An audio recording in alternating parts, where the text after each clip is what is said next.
to face the challenge of the Funhouse? Who is mad enough to enter that world of darkness? This better be good. It's gonna be great. Something that feeds off the flesh and blood of young innocence. Come on, here we go. This is it.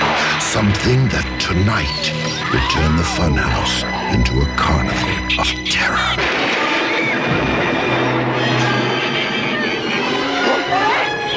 I don't know what that thing is.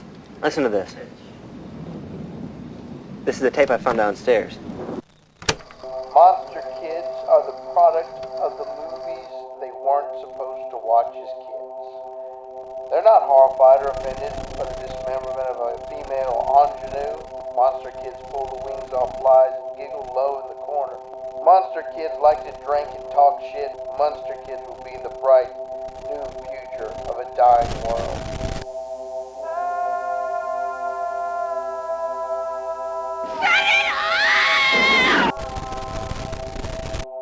All right.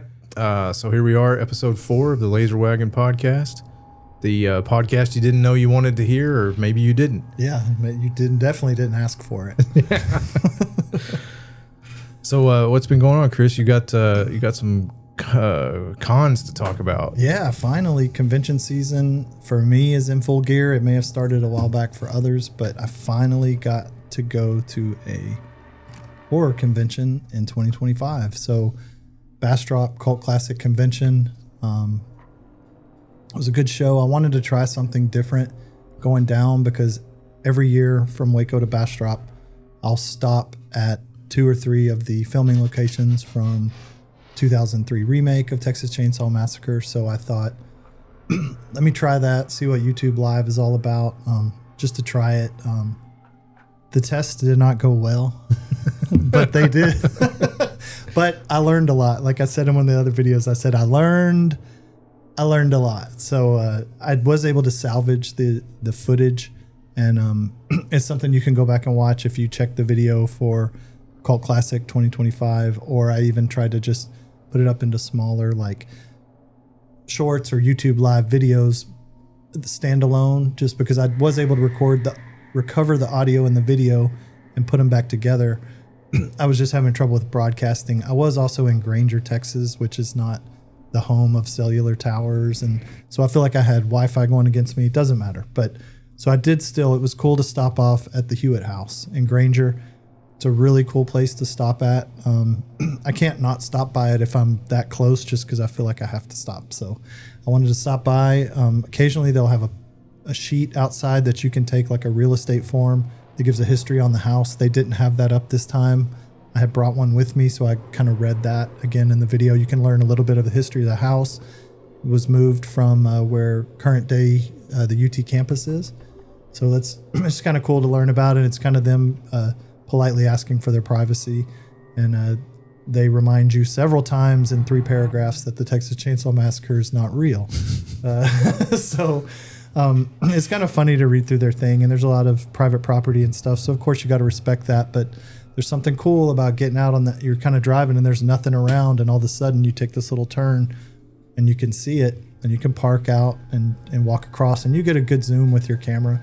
But so stopped at the Hewitt House, trying that live broadcast. Then the next thing on the way down is the Taylor Meat Company, or the Blair Meat Company, where Jessica Biel and Leatherface kind of run through the slaughterhouse. So I knew it was permanently closed, but now it's got construction all around it. So I hope they're not going to flatten it, but maybe they will. So get by there if you just want to see a piece of history. And it just reminds me, like I plead, if you have any movie that you like and you found out where a filming location is, go see it if you're interested in it, because it may not be there tomorrow. Right. And then the third place was the Sealy store. Also permanently closed, which is pretty sad, but it was in some other movies. But it's the store where the kids go after the hitchhiker has offed herself in the van. And it's probably my favorite just because you can get so close to it. Like you can pull on the door handle, it's locked. But they had a small chain blocking you off to go in the back area where the girls kind of explored a little bit in the movie. But anyway, so it was still cool to go by those locations, even though, again, permanently closed, so you can't access inside. And then fourth stop was getting into Bastrop, going by the gas station. seeing the rebranding, which is heartbreaking, but still went inside, showed my support. Something cool still happened there. Like you reminded me last time, you said it still happened there. Like, you know what happened. It's still kind of a cool hollowed ground, and want to support them. But yeah, so after that, then started off Cult Classic that Friday night. So sounds like he was pretty busy. I do want to point out that I was one of the many people on the on the live feed that you did. Yeah, all three of us. You, my mom, and that's about it. But I have to tell you, it was visually interesting. I hope so. We had a little audio problem, but I mean, it was cool to see that, and I've never seen anybody do that before, so that was cool to see. It was kind of a follow me down to Bastrop kind of thing, and look out, because we may be trying the live again sooner than later. But yeah, I thought it was cool to see that part of it, and just you were talking about the pamphlets that they put out in front of the house, and I don't think a lot of us think about people actually living in some of those locations or operating businesses out of them and stuff, and how many people are just like gawkers or just coming by to see it, which is cool. Mm-hmm. But if it's a private residence too, you're like, I wouldn't want people driving outside of my house every day, all day, constantly. Right. Considered flying my drone over it before. Somebody's done it, but I'd feel like it's a little bit disrespectful. Yeah, and I think they're in that gray area. Yeah, and I feel like they're probably good with a pistol or a long range rifle. So I want to keep my drone. So I'm not gonna do that. Right. Yeah. But I mean, I can kind of get their get their side of it too. Like that's a lot of people, nerds, showing up on taking pictures and trying to come up to the house, and people are a whole lot more brazen than I would be. Oh, for sure. Would be up on the porch and doing whatever. But it's kind of cool that they took the time to put that out there and have it out there for people to get, because it's kind of like a little piece of memorabilia. It is a little piece of memorabilia, and that's why I took one before, and I thought, well, what am I going to do with this? But I wanted to remember it, and I thought, well, I can always go get one. Well, the last time they did, I think they were just out, but they may not put it out anymore. So I wanted to kind of preserve that information and share it. And I did see when I was trying the slaughterhouse, I think at one point got up to 5, maybe 6 viewers, and then they started dropping off real fast, and I was like, okay, either the audio isn't working or I'm just very boring. So I sped it up. And but again, I did learn a lot, and by no means giving up on the live broadcast. We just need to fine tune it a little bit more. Yeah, so. It was far from boring, Chris. It was just like I said, most people got to have both of the audio and video. And I don't know. It was just cool to see you out there, on the spot and in real time. You can't read the lips of a mumbler. I promise you. Yeah. So good luck trying to read my lips. Yeah. But that was something different to do on the way down, and just try to bring some people with me. So once you finally got there, tell me a little bit about what went on. So I was bummed. A buddy of mine, Lance Wagner, originally was going to be there, and he's the whole reason Johnny made a return or made a second appearance. Johnny was going to kind of be a one and done, but people have been asking for him, so brought Johnny for Lance, and Lance couldn't make it. So sorry, Lance, but Johnny made a brief appearance because Friday night it was a little bit slow. Cult Classic is a small convention to begin with. It had a few things going against it. It had competitor competition about 100 miles away, so that's never easy to deal with because you've split who you thought was coming right down the middle, especially anybody that lives closer to the other convention. I mean, I get it. I totally get it. There were a few people that I saw actually make both conventions within the weekend. That's some road warriors, and I admire that dedication. But yeah, Friday night was cool. I got to see Paul from Paul's Real Wheels. He brought the Delta, which I love seeing that car so much just because of my love for Evil Dead. He's done so much great work to it and just has so many cool stories to talk about the progression of it. And then he also, from the Big Lebowski, he has the Dude's car. And what's cool about that car is it's got all the battle damage or the fire damage from the end of the movie where it's been through hell. And he said, I give credit where credit is due. I bought this car already painted like that. And that Gas Monkey Garage, Richard Rawlings up in Dallas, they had originally done that. So, but when he picked up the car, it was far East Coast, like Carolinas somewhere. So he got to drive that beater back. It drives great, but people were giving him some looks because it looks like it's been through hell. Yeah. So it's cool literally been through hell. Yeah. So Big Lebowski fans, you got to see Paul's car. It looks, I mean, right out of the movie. And next to the classic, they're both that ugly kind of yellow color, and it looked like they belong together, even though two totally different movies. And then I just want to say Paul has started a YouTube channel. So Paul's Real Wheels on YouTube. You can see some of his other project cars, like what's coming up, stuff that he does and works on the cars. It's really cool if you're into Hollywood cars at all, because he's got some projects in the works as well. We can link that. Yeah, we will link Paul's YouTube in the description below for sure, because I've went and followed him, and he's just getting started. So please, anybody, go give Paul a follow. He's a great guy. But that you see that I brought him up first because you see that right walking in, because it's all parked outside. Yeah.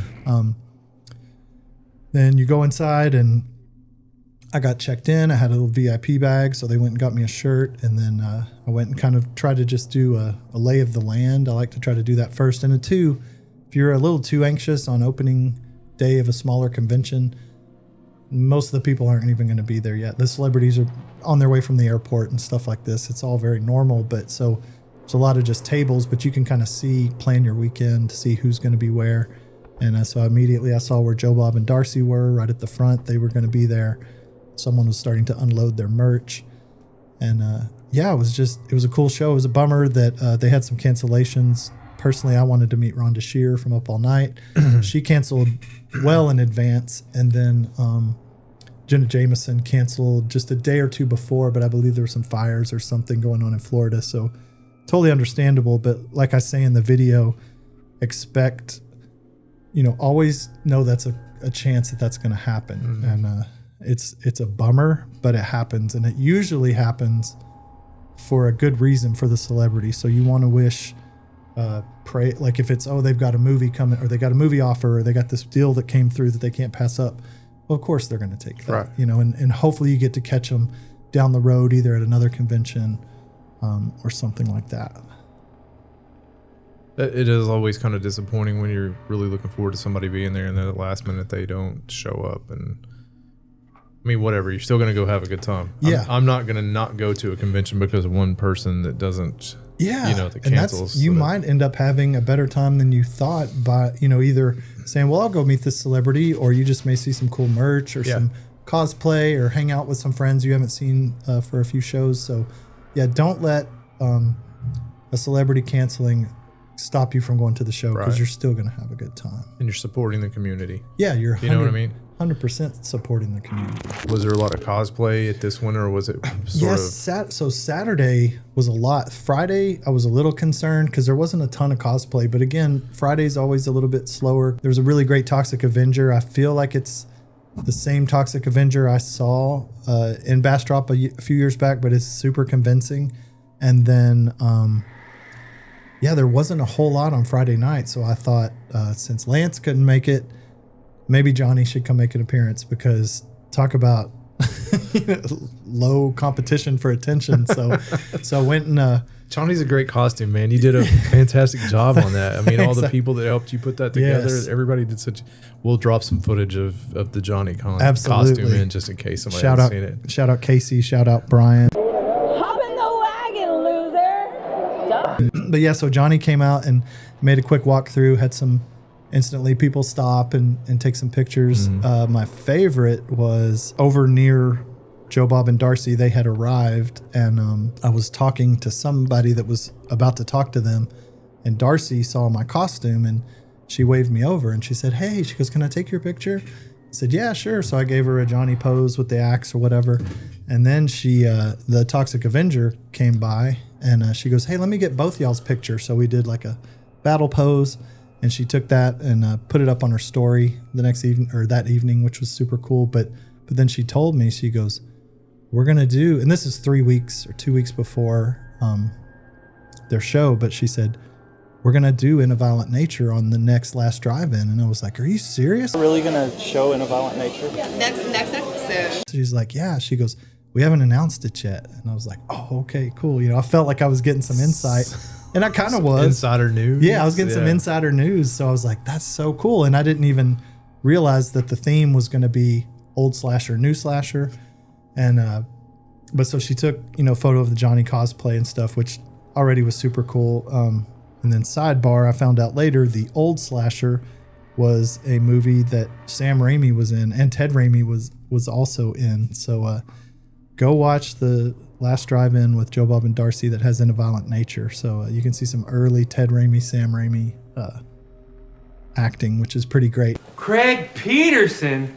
Hey, I remember him. One time he got into this fight and I kicked his ass. Yeah. But And I did watch that. Yeah, it was really pretty good. If you like horror movies inside a grocery store. Intruder. Thank you for shopping at Walnut Lake Market. I mean, you know? Yeah, it was, and I think I can't remember I don't remember his name, but the director, he came up with Sam Raimi and Ted Raimi and Bruce Campbell, all the guys that are with Renaissance Films and in Michigan. So of course they're going to be in his movie. Mm-hmm. You know, he probably helped them with early Evil Dead stuff. So so that was kind of a cool thing. Not to get off the topic, but that was basically Friday night. Talked to Jackie offline. She was doing good business at her booth, but I had to stop and say hi to her just because she's a familiar face, and lots of new vendors as well. But that was kind of so. Also Friday night, I did go ahead and meet Kathleen Kinmont from Halloween 4. She was so nice. Got this autograph. Kelly Meeker.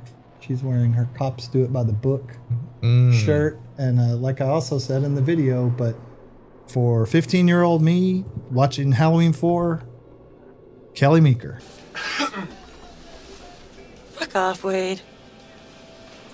That was it. So yeah, Kelly Meeker, she was so freaking nice, and gave her a Laser Wagon koozie, blue shiny koozie that she was using all weekend, which I thought was kind of cool. Yeah, that is cool.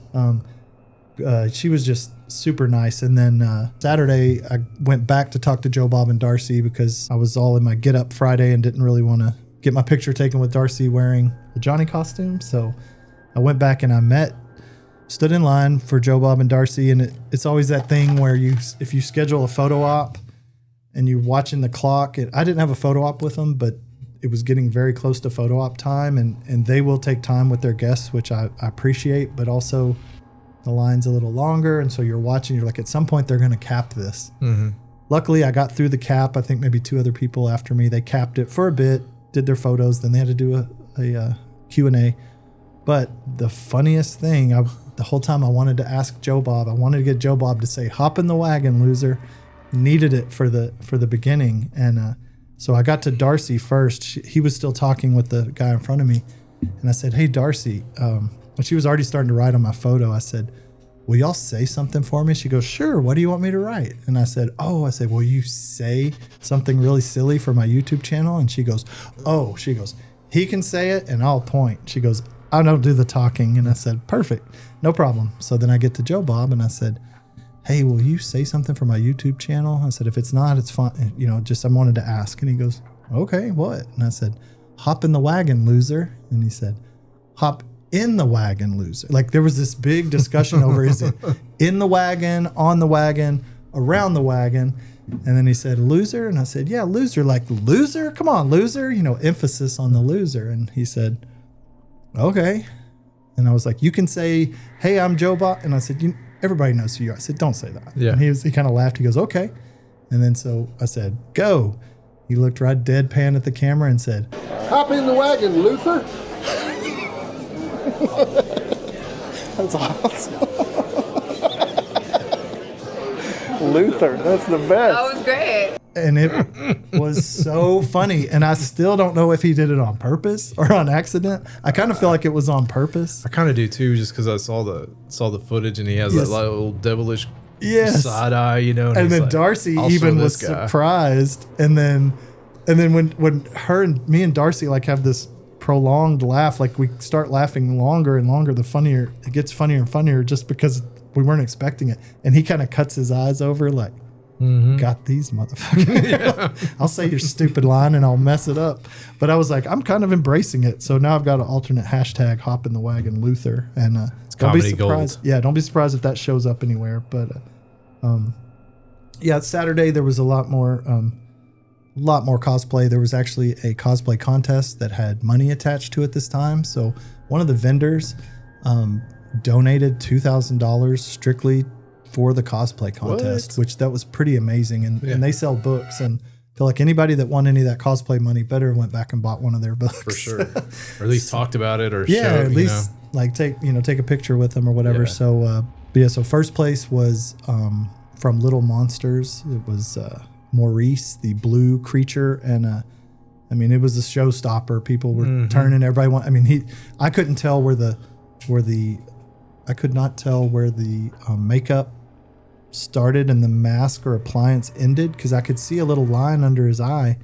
But it's almost like asking a magician to like, I don't want to know, but I was just like, how are you walking around in that right now? Right. How did you do that at home by yourself? Yes, or, yeah. Who helped you with this? A team. Yeah. What happens if you have to go to the bathroom? But yeah, he looked great. There were so many good cosplayers. Yeah, there was a lot of people. I couldn't quite get to the costume contest. It was so popular, and I could see people like across the way up on the stage. Captain Cutter was there. Shout out Captain Cutter, and but I never got to hang out with him. But he had, of course, his classic Captain Spaulding. And I mean, the first time I got to hang out with him was at Houston Horror last year, and follow Captain Cutter for some really good cosplay. He's out of San Antonio as well, and I can't wait to hang with him at Frightmare in Houston for sure. A lot of times he has his daughter with him, and she'll do Samara from The Ring. Sorry if I mispronounced that, but she's got the long hair, and I mean, they look really cool together. Like you never would think a Ring and Captain Spaulding mash up, but they look top notch. So cosplay was great. Scara, Damsel of the Doomed, was there. Let's see, Ghoultown, the band was there, and Cakes by Jennifer. Just a lot of good newer vendors that I haven't like really spent a lot of time with. So it was a good show. I really enjoyed it. I got to ride the elevator. We always talk about elevator stories. So I rode the elevator with Isaac from from Children of the Corn, and he was so super nice. And he was also at the after party Saturday night, as well as Aline Dietz from Exorcist. I mean, it's so cool. Like, this is why I like those smaller conventions, because you can go to this little tiny after party and sit there and have a slice of pizza with Aline Dietz, or have a beer with somebody from Children of the Corn. That's what we like. I love the big venue concerts and stuff, but I also like the smaller venue concerts just for that same reason, because you'll be standing in the beer tent and all of a sudden, you're the guy you were there to see, or the band is right there. Get out of the way. I mean, yeah. So I like that part of things, and it doesn't have to be the big superstar celebrities all the time. That I'm really not into that. I like the more on my level kind of celebrities, and being able to have a conversation instead of them being whisked off all the time and not being able to have just paparazzi, like group of Charlie Brown people or something. Yeah, but like Oliver Robbins is exactly. So you take Robbie from Poltergeist. He was there. Super nice, super down to earth. He will talk to you until you run out of things to say. Right. And for a nerd like us, for people that are into this kind of thing, to be able to have that memory, of somebody that you saw, when you were a kid watching these movies, you never had any idea that you would ever be in the same room with these people, or get to talk to them, or have a conversation, or ask them, questions about production or anything like that. And then these smaller conventions give you that opportunity sometimes. Another one, Michael Berryman. So everybody's like, Hills Have Eyes. Yeah. Well, of course Hills Have Eyes. Or you may go Weird Science. Like, you start getting a little more obscure. But for me, because I saw a lot of horror movies earlier than I should have, but one that I missed early was The Hills Have Eyes. So I don't know Michael Berryman. Young me doesn't know Michael Berryman from Hills Have Eyes. Right. I know him from Smoking in the Boys' Room. Yeah. Now maybe you'll see my side of things.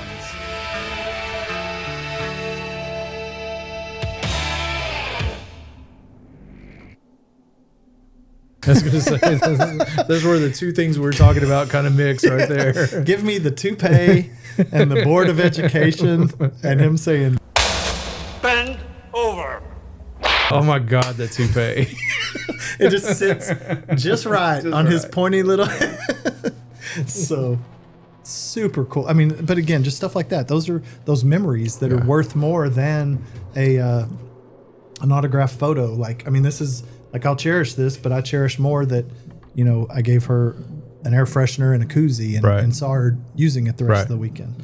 It's like these kind of things can be taken away from you. Oh, absolutely. You can lose these. You can lose these, but you can't. You can't lose those quick memories like that. And then I just have to share real quick. My other two show and tells was Zombie Darcy, Dear Chris, Give Me a Hand, and then my Monster Vision Joe Bob Briggs glow in the dark action figure, which we did a unboxing for on What's in the Box playlist. What's in the box? But this one's cool because it actually glows in the dark. So. Did you turn the lights out on the unboxing so they could see it? No, but I did so here's a little insider tip. Here's a little Hollywood magic. If you watch the video, it does go from straight to glow, but that was all done in post. When you have access to it, I wasn't going to fight fight the indigo blue. But so that's a cult classic. I mean, that it was a great show. It was, like I said, there was some bummer cancellations last minute, but it's always a good show. I heard it could be a change of location next year, maybe closer to Austin. I don't know how true that is. I don't remember the source, or maybe I'm making that up. But I feel like they're really going to try next year to change it up to the point of, you know, I feel like they're growing every year, and now they're ready to make another big step and kind of see, you know, learn from past shows. I just wish they'd change the fucking weekend. No, I mean, it's like it always. I'm hoping that my year got kind of started off a little bit like maybe a week in advance. Yeah, so maybe I'll get to be able to go to that next year. Does anybody know how leap years work? Put that in the comments below so we can get Sam to Cult Classic. Yeah. So anyway, that's my catches us up on convention news, I guess, so far. Well, it sounds like you had a good time, and I'm glad you were able to attend that and do all the things you did. It sounds like it was a fun trip. Yeah, Joe, hop in the wagon, Luther. Mm-hmm. That's all I needed. Yeah. I mean, what else are you going to do after that? I was like, okay, I can go home now. Yeah. So on one of our road conversations, you mentioned to me the movie Funhouse. I don't know how I missed this as a kid, but I totally did. When you started talking about it, I remember seeing the posters in the video store, in the box on the shelf, and the whole thing. But I think what threw me off was the clown. Mm-hmm. And I think Jack in the Box kind of like, it's like, I'm not scared of a Jack in the Box. Right. And so I was like, I don't want to, I wanted something, with a knife or a chainsaw or something, gory or whatever. And so I just never paid that much attention to it. At that time, I wasn't into the whole, who directed it and all of that. Yeah, we didn't know that. I didn't know, Yeah. So anyway, you said, hey, check this movie out. Man. How did we miss it? How we missed it. And that's such a good film. Big fail for people saying I watched all the scary movies. I'm going to blame it on their marketing department for putting the clown on the front because it just threw me off. There's just like some clowns scattered here and there, but it's not. I was just expecting it to be a big stupid clown movie, you know what I mean? And it was not that at all. And so I like you remember the box, always walked right past it. And it stopped me because the clown or the Jack in the Box has got a menacing look. I'll give it that. Yeah. But I was never like, oh, I think this is going to keep me awake for 3 days. Or there was something next to it. It's like, Funhouse, I Spit on Your Grave. Yeah. Oh, this is Slumber Party Massacre, Full throttle. Like I need to know what's going to be happening. Yeah. So I went and watched it, from your suggestion. And man, again, I hate that I waited this long to watch it because in my opinion, it's a great movie. The way it's photographed, the storyline, it's completely different from really much of anything else out there. Mm-hmm. It was just a fun watch. Yes. I mean, what did you think of it? Oh my God. I'm trying to remember. I don't know if I was just going down the Tobe Hooper rabbit hole and like to the point of where I think it might have been that because we were talking about Salem's Lot and I was just like, I got to have more Tobe Hooper, like early stuff. And I was like, okay, Funhouse. Let's see what this is about. And I think it was on Shudder at the time or wherever I saw it. But Man, it shouldn't say the Funhouse. It should say Tobe Hooper's Funhouse, which, 6-year-old Sam and Chris wouldn't have picked up on that, but 15-year-old Chris would have. Like, I would have been, because I was big into directors and stuff, and again, I just missed it. Yeah. And if you're a fan, like you said, of like just that feeling of 80s horror movies, and no, it's not a slasher, and no, it's not suspense, but I mean, fun houses and House of Mirrors and carnivals are creepy just with the carnies and stuff like that. But you give Tobe Hooper the script and the camera and watch out. There's one thing I want to throw in here. I want to throw you a curveball like I did last time. Okay. And then we'll just talk. But I didn't realize it was based off a novel. I didn't. Did you know that? I didn't know it till today. Okay. Well, have you leaned into it much? I guess I just saw it this today, just kind of doing some, just brushing up on everything just Same. before I did not know it was so a 2 novel. days ago I was also brushing up because it's been a while since we really watched it, and we keep talking about it, but I was listening to some people talk about it and give their 2 cents. And one of them brought up, it was you told me that it was a book first. And so we had to check that out. It's a book, but it's not just a book. It's a book written by Dean Koontz. Mm-hmm. It's a book written by Dean Koontz under his pseudonym. So there's all these cool things already. And then, again, I haven't finished the audiobook, but I had some credits on Audible. So, I'm going to listen to it. The first 2/3 of the book are more about the origin of Gunther and his mom and his dad. Oh. Tobe Hooper's movie starts like the last 75 pages. Yeah. I was, because that was one of the things that I saw another YouTube personality was talking about it, and there was no real you didn't know who the mom was. Yeah. And there was speculation about it being a cow, or just all this different stuff, and so I mean, I don't want to give a spoiler, and also I'm not done listening to it, but so I can't spoil too much, but like you said, cow, the original name for him in the movie, or it wasn't Gunther. They just kind of referred to him as, they said, the cow man. Oh, and that's kind of freaky. That's in the book? I think that's in the book. Yeah. I think they just say the cow man. I don't know where Gunther came in. Again, I'm still figuring that out, but the people I was listening to talked about that you don't, and one of them would say, well, I like Gunther better, and kind of humanizes and things like this. But when I started this audiobook, I was doing a walk, and was listening for about 20 minutes, and I was like, what is this? This is I downloaded I just wasted a credit, because they're talking about this girl being pregnant, and I could not even correlate. And then I looked again, and I'm like, it says Dean Koontz Funhouse, Dean Koontz, but it's not his pseudonym name. I'm like, surely there's not two. Right. There's not. Audible knows that you're not going to be searching Dean Koontz pseudonym. You're going to search Dean Koontz. So anyway, this book, I'll stop the book talk here, but if you watch the movie, definitely watch the movie. And if you're at all interested in the origin of Gunther and I mean, this adds so much to it. So, well, I think we're all kind of interested in how our slashers came to be what they are. Yeah, and so everybody wants to know that. Yeah. So to me, I'm like, here's a whole other movie that could just be more like a suspense movie that ends before the two ever connect. Right. Like, I would pay big money to see that. Sure. That's what I was telling you earlier. I watched a documentary, it's not really a documentary. It was like a quick interview with Tobe Hooper in the 90s, I'm guessing. And he says he didn't even realize that had happened. Like, they had put this book out. Yeah, there was something with the timing, right?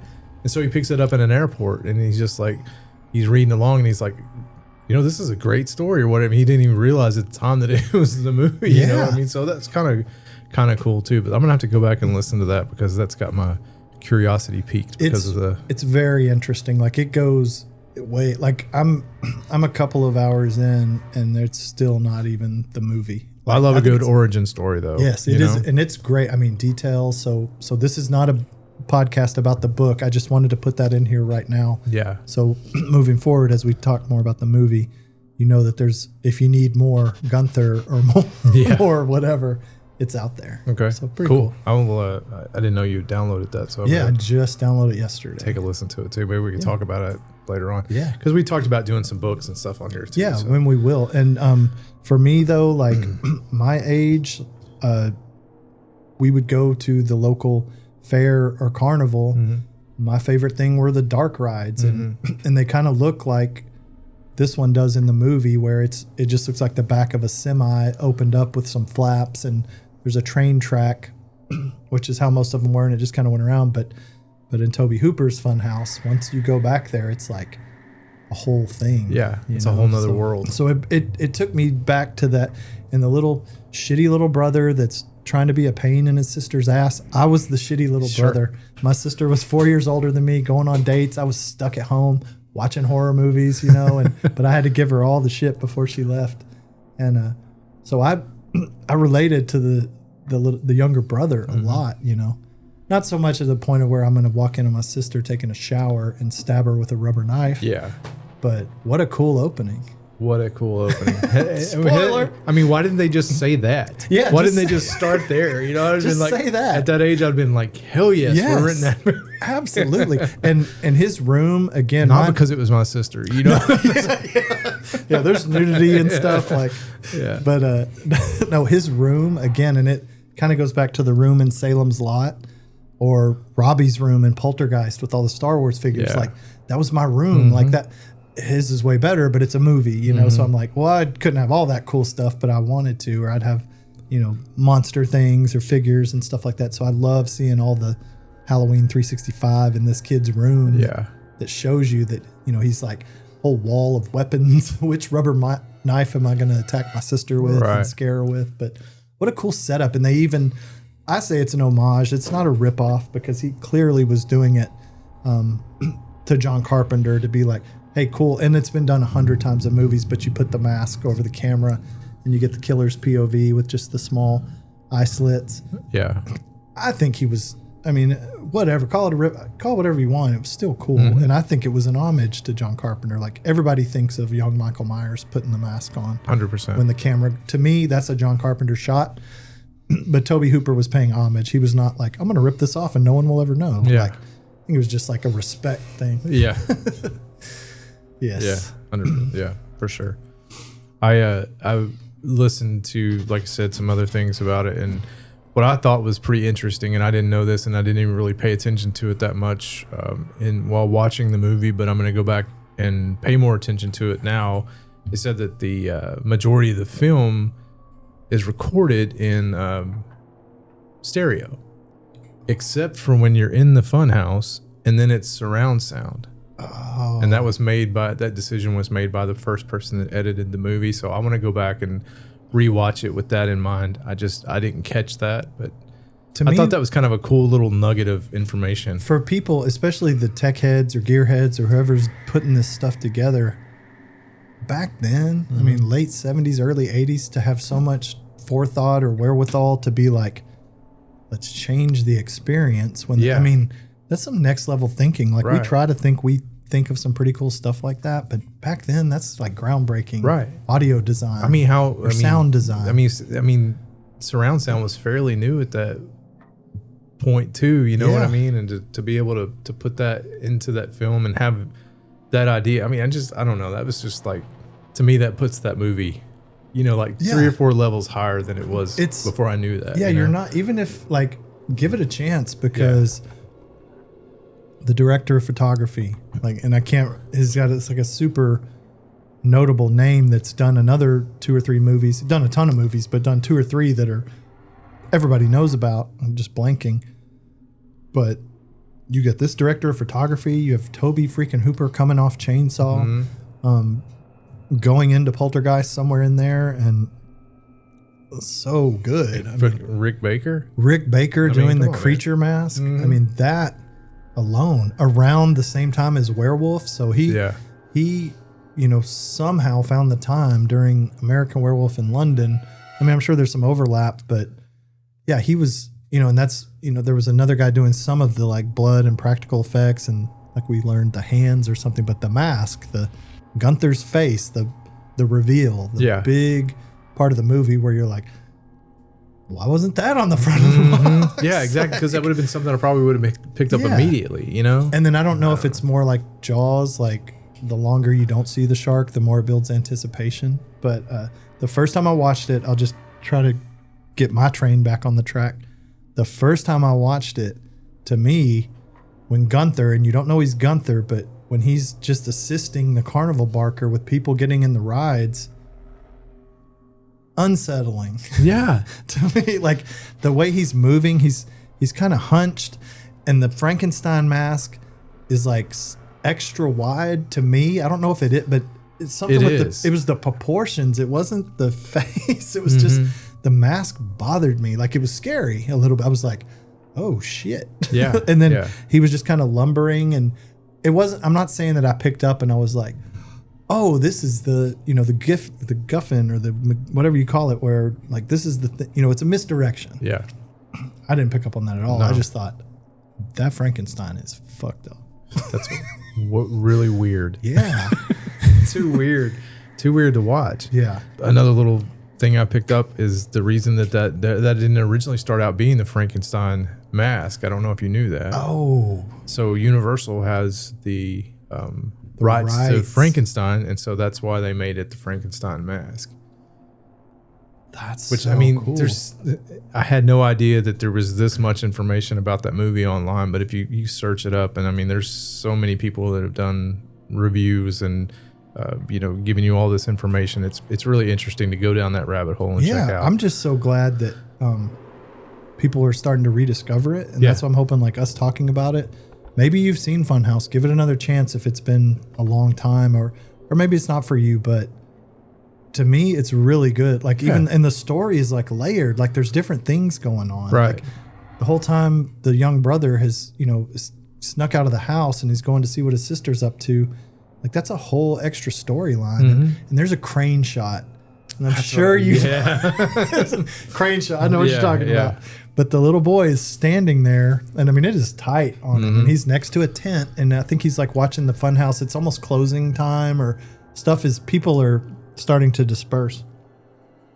And this crane shot, again, 1980 or whatever, and it starts to pull back and pull back and pull back, and then he starts to walk, and it keeps pulling back, and before you know it, you see like half the carnival, and I was just like, I don't know, other people aren't even probably noticing, but I was like, this is a crane shot. Right. And that's one of the things that Tobe Hooper talks about in that interview is like, that's one of his favorite shots from the movie, because it took so much to make all that happen. Yeah. And so, I mean, if you don't watch anything, go back and watch that just part watch of the that movie. Beautiful shot. Yeah, it I don't know, like I'm sure he was going for something where it's like, you know, this kid is so small and he's there, and then it shows you how big, like he looks like he's tied up against that tent, and all you see is a Funhouse. But as it reveals, like that kid is in a place he shouldn't be by himself at that age. Like and nobody knows he's there. Nobody even knows he's there. So if something happens to him, but just like the carnies, I enjoyed the magician and his daughter, like it's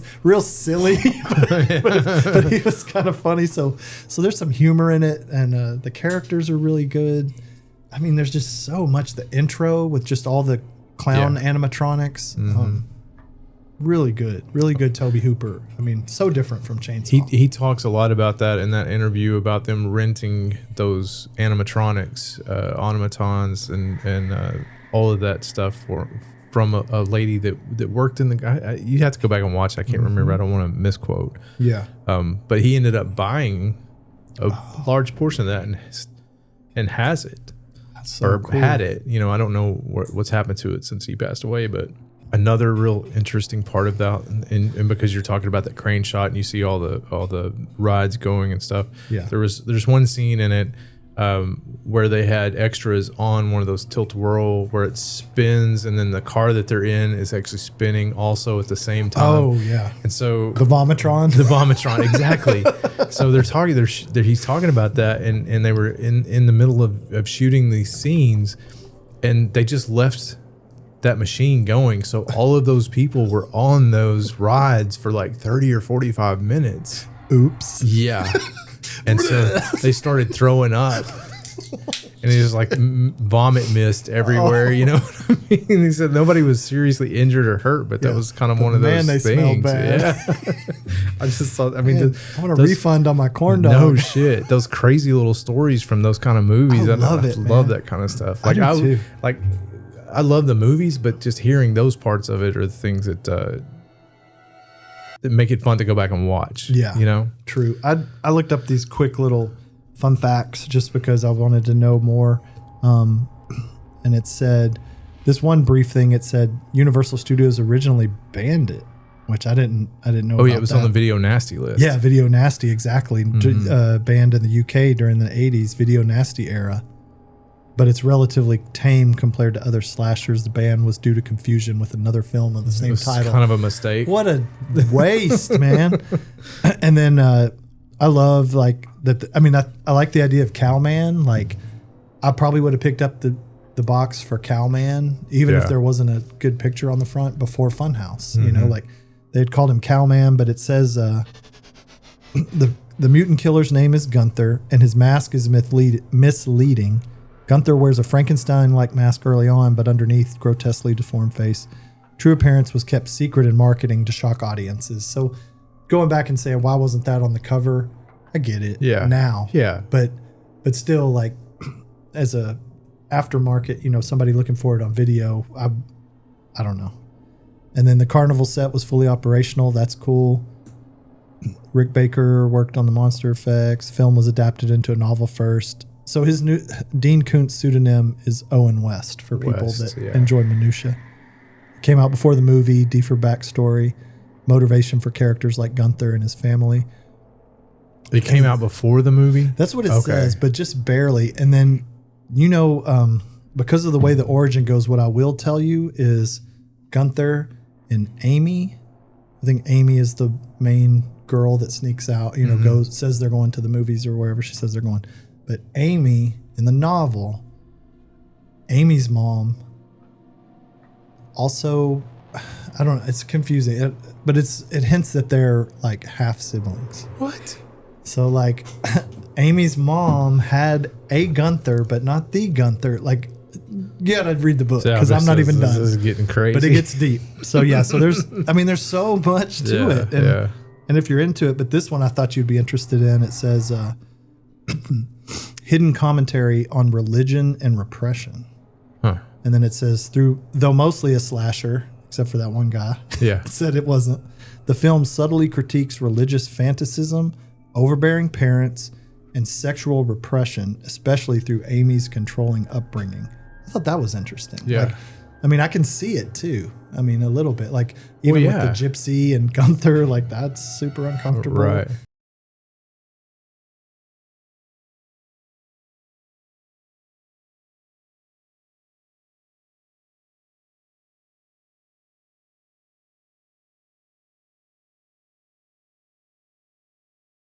That was a hilarious scene to me, and I mean, not that she got.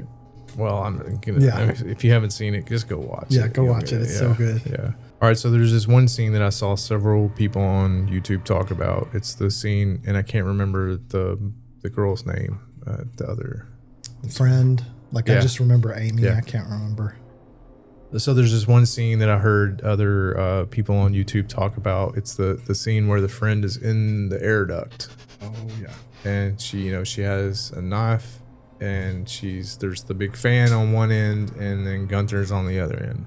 And the way that's shot, it's like hard to watch. You know what I mean? Like they said it's the most compelling scene in the film. It's claustrophobic. It makes you feel so gross. Yeah. And so we went back and watched it again, and you can watch just that scene if you search it up on YouTube. And man, I mean, like it was like watching the whole movie is just to get to see that scene is worth it because of the way it's photographed and the tense feeling that you have, and like you just feel awful after it's over with. You know what I mean? And there's no, like, it's mostly dark, but you know what's going on. And I feel like that's Tobe Hooper's signature. Oh yeah, absolutely. Like to make you feel that gross just with his vision and his angles and just stuff a like little quick glimpses you get of Gunther, and he knows you're connecting the dots, and you're like, I can't believe he put that on screen. Right? No, that's in your twisted head. Yes, exactly. That's coming from inside you, bro. Yeah,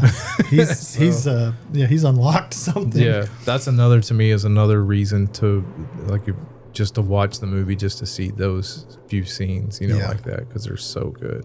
And yeah, you gotta love classic. I say classic, make me sound even older than we really are, but vintage, retro, whatever, classic horror, 80s, like fits the bill. Like it belongs. And I just, you never hear anybody talk about it until you go down the rabbit hole and you see, oh, well, there are some people that have talked about it. There are some people that are into this. And like we even watched recently, and it was after, I will say, we started talking about watching, and we did watch Funhouse before Sean Clark did his collection. Yeah. But his collection video, which just came out like right after we started watching it, with some of the props from the movie, how cool to hear his stories.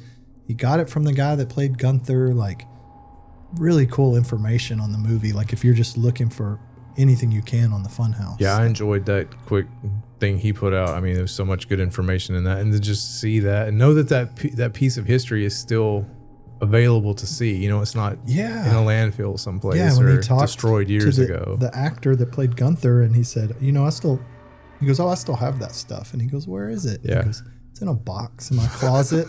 He's, how much? Yeah. Please, this needs to be in a, they're like Indiana Jones. This belongs in a museum. Right.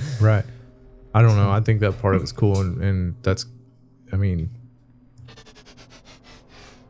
how badass is Sean for like having all that stuff put together and being able to house it and take care of it and put it in a state of arrested decomposition, to be able to make it be around for generations to enjoy. Yeah, let other people see it. And like he said, he pulled the Gunther's Frankenstein mask out, and he said, when we put it back in, he goes, I'm going to put him back because it makes me nervous. Yeah. Because, I mean, it is just not much. And like he even said it was a thin cast and probably watery latex at the time. It was just, they weren't building these things to last forever. Right. It needs to make it for 3 months. And then who cares? Right. So. Interesting stuff. Very cool stuff. I'm glad that there's people like Sean around that are able to, take that stuff and hold on to it and preserve it. So So we have Frightmare coming up this month. Frightmare. The day we're recording this, we're like 20 days away. It is quick. Yeah. Texas Frightmare Weekend 2025. Speaking of cancellations, bummer, Ty West canceled. Yeah. So, I mean, that was a big name, but again, there's so many people there. So don't let that fool you. I saw our friend Kat, Queen of the Bee Movies. She said, I'm still doing my Pearl cosplay. Like, so she's got the right spirit, like she's not like sour grapes or. I'm excited to see what she does. That'll be fun. Yeah, that'll be fun. Funny. She's always goes all in. Yeah. So Frightmare, we're hoping to see a lot of people there. Yeah. Spread the word. We're going to have some koozies. I don't know if anybody's noticed. Little shameless plug, but we want to spread the good word. So if you see it's been rumored that there may be some high noons and beers actually attached to the koozies as you're given those. Yeah. So, yes. I mean, you look like you could use a cool one. Yeah, exactly. And they will be unopened. A lukewarm one because it's been in my backpack. Yeah, because I'm half done with it. No, but yeah, we will be. We're going to be handing out. So if you see Sam or I or both of us, please stop us. We'll have something. Hopefully we'll still have koozies. We'll try to hold some back for Saturday. Stickers, whatever. Like just sit down, talk to us. Yeah. T-shirts. T-shirts. Yeah. Maybe some swag bags. Yeah. We want to shoot your cosplay. So please, we're going to be out in the atrium, of course, where the cosplay is, but we would love to feature your cosplay. We'd love to talk to you if you're just a horror fan and want to tell us what you love about Frightmare. That's what I'd really like to do, is for us to connect with some people and just kind of hear their stories about what makes them love horror the way they do, or what got them into it in the beginning, or why they love it or why they hate it. You know what I'm saying? Yeah, just like that. We want that convention chatter, like we call it. We want to hear your story. We want to hear everybody's story. So if you see us, like, let's just stop and hang out for a minute, or please talk to us. Tell us anything you want to do, but definitely want to get your cosplay. Who are you here to see? What cool thing did you get? Did you run into a celebrity? Like, we love hearing it. Just like we love telling our stories, but I love hearing other people's stories even more and see them get excited about, chance encounters and stuff like on the elevator. The elevator rides, the lobbies. Yes. The captive audience. They're like, get me out of here. You're supposed to be paying to do this. Get out of my face, weirdo. Like young Frankenstein. Let me out. Let me out of here. Get me the hell out of here. So we talked about setting up at one of the tables at, what's the restaurant? Yeah, Mesa Mezcal over at the Westin. We will be patio parked, I hope, if the weather permits. If they allow us to. Yeah. We'd love for you to come sit down, talk to us, have a drink with us. Have a cold beverage. Yeah. Get a koozie. Yeah, get a koozie. Just tell us a little bit about yourself, and I want to get to know more about the community too. It's not just the movies or the celebrities or whatever, but just the people that we, are walking past all weekend long. It's cool to be able to connect with. I want to hear the story. How far did you come here from? Like, we've heard people, just standing in lines and come from overseas, or who came the furthest, or how, a lot of people, Florida, California, like, it's so cool to just hear those stories or what brought you here. Like, I know, I've got to meet, just talking about my hit list, I want to meet Linda Blair. I'm going to kind of judge and see what the line is doing. I don't think she's going to be unattainable, or it's not a 6-hour Robert Englund thing, but I don't want to tie up all my time in a line. So I might even try to run Sunday, but I would love to meet Linda Blair. I will be meeting Dana DeLorenzo because I do that any chance I can get. So I love Kelly from Ash vs. Evil Dead. So I'm in on that too this year because I just recently watched the entire series. Indoctrinated. Yeah, so I'm in. That was another excellent referral. Good. I knew if you could make it 2 episodes, you would be sold when you see the comedy combined with the gore, combined with just Sam Raimi all over it, Bruce Campbell. Like, did you capitalize gore when you said that? Yeah. Absolutely. Yeah. But yeah, so Kelly, I got to meet Dana DeLorenzo, and not meet her. I just want to interact with her again because, like I said, in Burbank, for me, not everybody's experience or differences, but I mean, she will sit there, like, she's connected for that 3 to 6 minutes, however long y'all are talking. She's listening to you. She's talking to you. She's high energy. I bet she crashes out at the end of the night. She has to, because, I mean, she's giving it like 400%. And so I got to meet her again. And then I'm going to get the Necronomicon signed by Scotty from the original Evil Dead. I'm so glad he's going to be there. Finally get him to sign that. So can't wait to meet him. So, and then some of the things I'm looking for, there's any vendors that sell VHS tapes, which I know there are. Yeah. But if you see this before we get there, please drop your name of your vendor, your business in the comments, because I want to come look through some old VHS tapes. Like, I just feel like that physical media, like I have that one Texas Chainsaw Massacre, but it doesn't take up a lot of room, to collect. Like, I thought, how cool would it be to go grab a couple of your more favorite movies that you grew up with, because that's what they looked like when you originally saw them. Yeah. So it's not a matter of like them being valuable so much. Yeah, or playable or pristine, or like, I just want to be able to hold that hard plastic and that cheap cardboard, and I don't even have VCR. Oh no, I wouldn't know what to do. I would if I had one. I don't even know if you can buy one anymore. Yeah. But I just want a couple. Like, I'm looking for Evil Dead 2, Friday the 13th Part 4, and I thought I had come up with another one. But those were like the ones I've got to get. But I just thought, what a fun, like, needle in a haystack. Yeah. That, like, change the convention. Don't change it, but add some interest to it. Not that it needs added interest, but add a whole nother thing. Like, usually I just peruse, and if I see something that catches my attention, I'm like, oh, I would like to own that. Yeah. But now I've got like a little mini mission. Right. So and hopefully I can strike up some more conversations with the vendors, because they have really good stories too. And there's no telling what they have back home that they didn't bring with them. Yeah, because they didn't have a room or whatever. Yeah, they could put you in connection, or they may not bring some, higher ticket item or lower ticket item or whatever. So yeah. So I'll be on the lookout for a Funhouse copy of Funhouse on VHS this time. I would love to have that. Yeah. That movie sets a whole new, and I mean, yeah, part of it's Tobe Hooper, but part of it, like, if Funhouse played exactly as it does and it wasn't Tobe Hooper, I would still feel exactly the same about it. Yeah, it's still a great film. It's hard to say it, but Tobe Hooper, half of it's because of how he did it, but like I said, if it hadn't changed, I would still love it if it was just like that. Like, he's not the reason I love it. I will give some people a pass, usually, like Tim Burton. Like, I just give him a pass, but then I haven't seen the new Beetlejuice, so stuff changes. Yeah, I guess that's what I'm trying to say. Right. Laser Wagon official.